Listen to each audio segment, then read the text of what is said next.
नमस्कार, मैं राजेश सूडिया। स्वागत है आपका डीआरटी न्यूज में।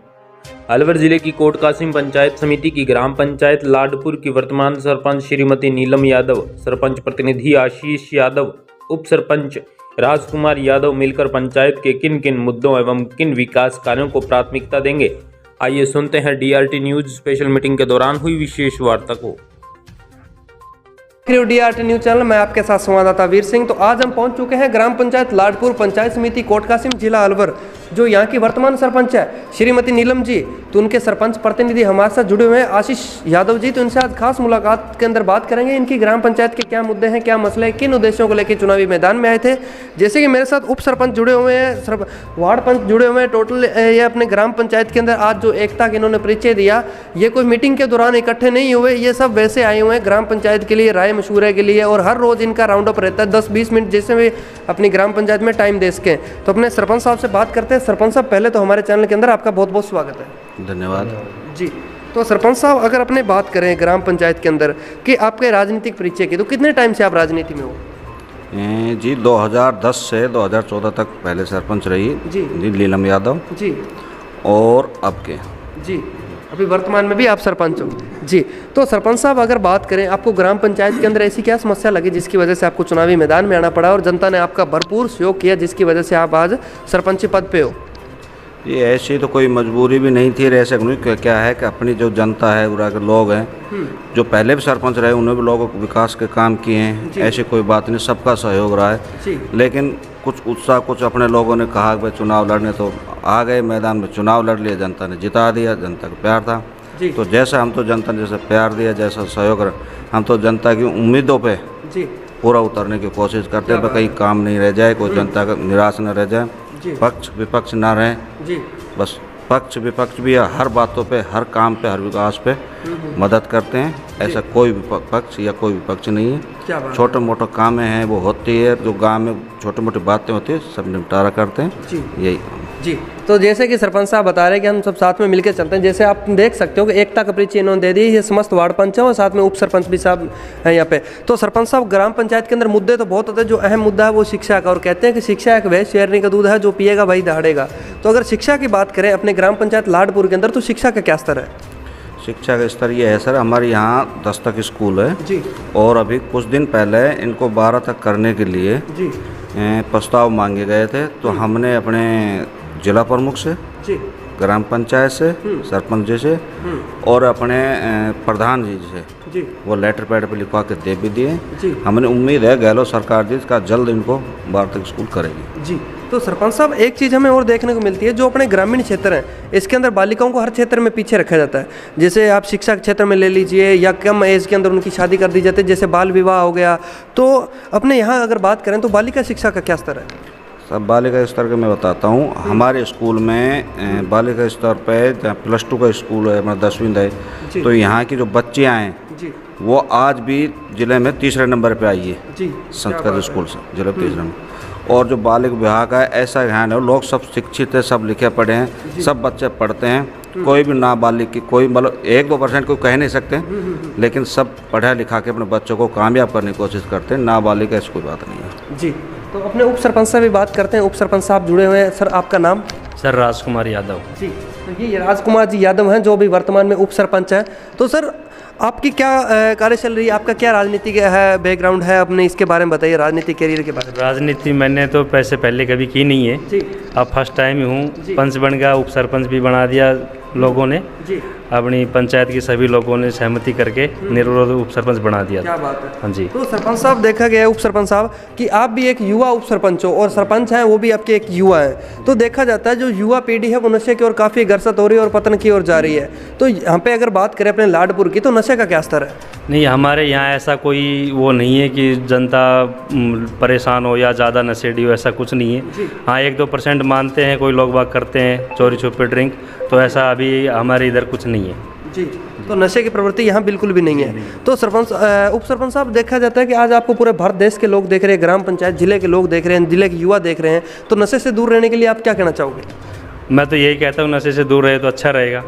तो अगर वाइन वगैरह की शॉप की बात करें तो अपने यहाँ पे कोई वैसा? हमारे यहाँ पे अपनी पंचायत में कोई वाइन की शॉप है नहीं, है तो भी कोई अपनी पंचायत समिति कोट कासिम में जो वहाँ पे है। हमारे यहाँ कोई वाइन शॉप नहीं है और कोई चोरी छुपे वैसे भी कोई नहीं बेचते हैं जी। तो अगर बात करें युवाओं के लिए खेल मैदान की या तो इस प्रकार की कोई यहाँ पे सुविधा मुहैया? खेल मैदान की है, अपना जो सरकारी स्कूल है 10th तक उसमें भी है खेल मैदान, और मेरे गांव में नहीं था तो मैंने उप सरपंच बनने के बाद अपनी जो शमशान घाट होता है उसमें काफ़ी जगह है, 7 बीघा अपनी जगह है, तो उसको साफ करवा के और बच्चों के लिए वो खेल कूद मैदान बनवाया गया। क्या बात है जी। जैसे कि सरपंच साहब के मार्गदर्शन में रहकर सरपंच और उप सरपंच ने मिलकर बहुत से काम किए, जैसे कि इन्होंने ऑफ कैमरे के अंदर बताया, हमने उस पर भी बातचीत करेंगे।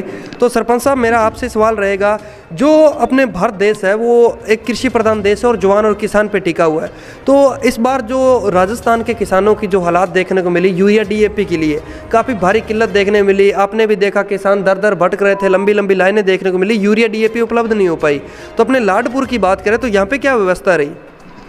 ऐसा है जी, ये स्थिति तो हर जगह रही, लेकिन क्या है कि हमारे जो सोसाइटी में तो उन्होंने पहले यहाँ से पूर्ति कर दी थी। लोग जागरूक थे, लोगों ने 6-6 महीने पहले ही अपने यहाँ डबल फसल करते हैं, जैसे कपास करते हैं, तो कपास में जैसे हमें 2 कट्टे चाहिए तो लोगों ने अपने पहले से ही 4 कट्टे ला के रख लिए। तो लोगों को व्यवस्था, लोगों ने इतना दुख पाना तो नहीं पड़ा पर इतना नहीं पड़ा। 1-2% कुछ रहा कि जिनको खाद नहीं मिला तो उन्होंने अपने और कई साधन ढूंढ लिए, जैसे अपना वो जैविक आता है, ये आता है, उनको करके पूर्ति कर ली जी। ये अपने मिलने वाले से रिश्तेदार से अपने सहयोग करके यानी कि अपने काम चला लिया जी। बस, मतलब ज़्यादा असुविधा नहीं हुई उनको। और अपने बात करें ग्राम सेवा सहकारी समिति, जिसे अपने शॉर्ट भाषा में GSS बोल दे सकते हैं, तो वो अपने यहाँ पे कुछ है ऐसा? हाँ, अपने गंगापुरी है, खाद बांटते ग्राम पंचायत लाडपुर में जी।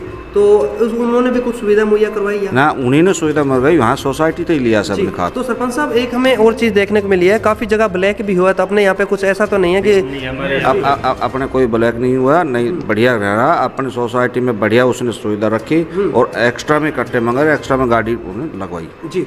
तो सरपंच साहब मेरा अगला सवाल रहेगा, जैसे आज अपने सब एक किसान है, किसान वर्ग से निकले हुए हैं और आपसे अच्छी तरह से किसान की दशा कोई नहीं जान सकता, क्योंकि आप ये ग्राम पंचायत के मुखिया हो, जैसे कि उप सरपंच भी ग्राम पंचायत के मुखिया हैं। तो अगर अपने बात करें यहाँ किसानों की, तो किसानों को एक भारी समस्या और देखने को मिल रही है। जैसे हमने सर्वे किया तो किसान हमें बता रहे हैं कि जो नियमों के अनुसार 6 घंटे लाइट मिल रही थी 3 फेस की, तो उसके अंदर भी कटौती की जा रही है। तो आपको क्या लगता है, ये भी कोई समस्या है यहाँ वर्तमान में? ये तो बहुत भारी समस्या है जी। हमारी जब कपास की बिजाई स्टार्ट हुई तो हमें 1-1 घंटा लाइट नहीं मिली जी। और कपास की बिजाई करने के टाइम हमें जो फसल, जो कपास हमें 10 बीघा बोनी थी वो हम 3 बीघा पे रह गए जी। और आज भी लाइट की स्थिति ये है 3 से 4 घंटा आती है और वो भी 10 बार कटने के बाद तो लाइट की स्थिति बढ़िया नहीं, खराब है जी। तो सर आज आपको विद्युत विभाग भी देख रहा है और जो अपने MLA साहब हैं, MP साहब, वो भी आपको देख रहे हैं, तो लाइट की समस्या दूर करने के लिए उनसे क्या मांग करना चाहोगे सरपंच होने के नाते?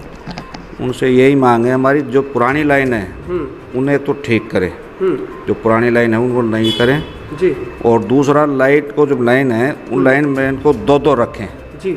हम कभी लाइनमैन के पास फ़ोन करते हैं तो वो कहता है वहाँ तार टूट गया, वहाँ तो जी। तो इसको ये सोचते हैं भाई इसको एक तो लाइट तो 6 घंटा दें जी, और एक शाम को 6 बजे से लेकर सुबह 6 बजे तक लाइट ना काटी जाए जी। आदमी दिन में अगर 2 घंटा 3 घंटा लाइट काटता तो आदमी दिन में टाइम काटता है, काम में बिजी रहता है, इतना ध्यान नहीं रहता जी। शाम को जब 6 बाद लाइट कटती है तो लोग परेशान होते हैं, आराम करने का टाइम तो उसमें आराम नहीं कर सकते लोग अपनी, न पढ़ाई कर सकते बच्चे और नहीं आराम कर सकते जी। तो सरपंच साहब मेरा अगला सवाल रहेगा आपसे कि जो मृत्यु भोज है, जैसे कि अपने पहली बार काफ़ी लंबे टाइम से चली आ रही परंपरा है, इतनी जल्दी खत्म होने वाला नहीं है। जैसे कि अपने CM साहब और PM साहब ने एक गाइडलाइन जारी की थी कि मृत्यु भोज बंद होना चाहिए जब पहली बार कोरोना आया था। तो अपने आज की बात करें, वर्तमान स्थिति की बात करें, तो यहाँ पे मृत्यु भोज का क्या स्तर है? यहाँ 0% है जी। हमारे यहाँ कोई ऐसा कुछ नहीं करता है जी जी। हाँ।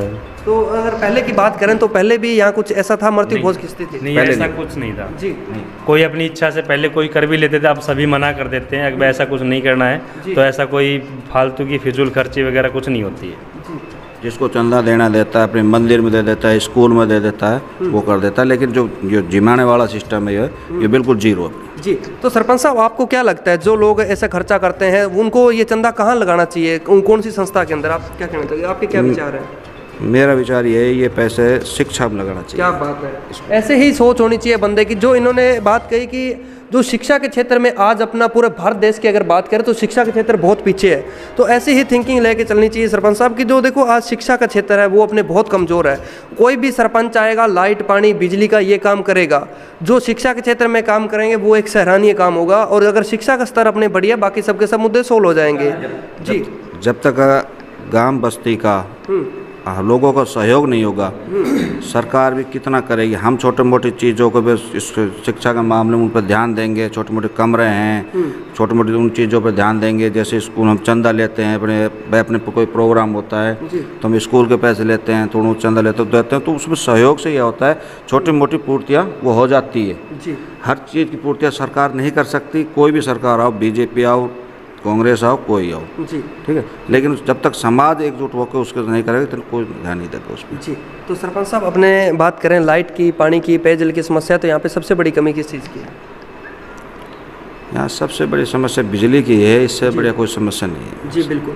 तो सरपंच साहब एक चीज़ हमें और देखने को मिलती है, मैं उप सरपंच साहब से बात करना चाहूँगा कि जो अपने चिकित्सा व्यवस्था की बात करें, जैसे उप स्वास्थ्य केंद्र ग्राम पंचायत के अंदर किस प्रकार की व्यवस्था है? यहाँ पे एनएम वगैरह है या टाइम टू टाइम खुलते हैं या किस प्रकार की व्यवस्था है? नहीं, हमारी पंचायत में वैसे नहीं है। पास में नज़दीक पंचायत समिति कोट काशी में वहाँ पे है, तो वहाँ पे सुविधा अच्छी है। जी और अपनी ग्राम पंचायत स्तर पे अभी तक कोई उप स्वास्थ्य लगी हुई है, जैसे एनएम है या एनएम लगी हुई है, ये देखती हैं, वो आती है टाइम टू टाइम पे आती है। उनके लिए भवन वगैरह अभी तक कोई है? ग्राम पंचायत लाडपुर ने भवन पुरानी हवेली दूसरी दे रखी परली तरफ। जी मतलब वो अपनी सुविधा मुहैया है, जो वहाँ से अप डाउन करके आती हैं और कोट कासिम से, और यहाँ पे अपनी सेवाएं देती हैं। जी तो सर मेरा एक आपसे और सवाल रहेगा, जैसे कि परिवहन की व्यवस्था की बात करें, जैसे बसें वगैरह है, काफ़ी हर घर पे संसाधन भी नहीं होते और ग्रामीण काफ़ी परेशान होते हैं, तो अपने यहाँ पे कोई ऐसी समस्या तो नहीं है जैसे बस गाड़ी वगैरह यहाँ कोई नहीं? ऐसे गवर्नमेंट कोई बसें या कुछ तो ऐसे नहीं चला रखे, कुछ भी नहीं है। सब पर लोग परिवहन अशोक गहलोत जी ने चलवाए थे, तो वो अब काफ़ी टाइम से बंद है। जो अपने कोट कासिम और तिजारा से चल रही थी, अब वो फिलहाल बंद है, कोई भी नहीं। जो भी कुछ जाते हैं लोग बाग तो अपने पर्सनल साधन से या कुछ वैसे। जी तो कोई प्रशासन को अवगत करवाया है इस प्रकार आपने, जैसे कि महिलाएं हैं काफ़ी गरीब तबके नहीं, वो से काफ़ी नहीं, वो काफ़ी बार कह भी चुके, कैंप में भी कही थी। लेकिन जो जब साधन चले थे, गहलोत जी चलाए थे, जब ये रोड टूटा हुआ था, बीजेपी के राज में अब ये रोड बन गया था, अब बना है। अब इस पर अगर चले तो ये बस चल भी सकती है, तो लेकिन हम अवगत को करा दें, लेकिन गवर्नमेंट इस पर कोई ध्यान नहीं है अभी। जी बिल्कुल। तो ये थे हमारे साथ सरपंच साहब जिन्होंने अपनी ग्राम पंचायत की समस्या के बारे में हमें अवगत करवाया और जिन्होंने अपनी ग्राम पंचायत की एकता के परिचय भी हमें दिया और जो समस्या किस प्रकार ये समाधान कर रहे हैं। तो सरपंच साहब मेरा लास्ट सवाल और रहेगा, जैसे कि आपका 1.5 साल का कार्य पूर्ण हो चुका है, तो विकास कार्यों की बात करें तो किस प्रकार आपने विकास की लहर लेके आए, इसके बारे में बताइए। देखो अपनी 1 साल तो कोरोना में ही चली गई थी, नहीं गवर्नमेंट ने बजट दिया, नहीं, लेकिन अब बजट आए हैं, कुछ काम हमने चालू कर दिए हैं। अपने वार्ड पंच हम इसीलिए बुलाए हैं आज, कुछ उन सबके वार्ड पंचों को, सबको छोटे सबके हम काम करेंगे जी। और हमने यह है उम्मीद है आघात से ज़्यादा काम करने की पूरी कोशिश है, किसी की समस्या न रहे। जी धन्यवाद सरपंच साहब, आपने हमें 10 मिनट। थैंक यू जी धन्यवाद सर। Thank you sir. जय हिंद जय भारत, देखते रहिए DRT न्यूज़ चैनल। मैं आपके साथ संवाददाता वीर सिंह। इसी तरह हम आपको ग्राउंड रिपोर्टिंग और ग्राम पंचायत की रिपोर्टिंग दिखाते रहेंगे।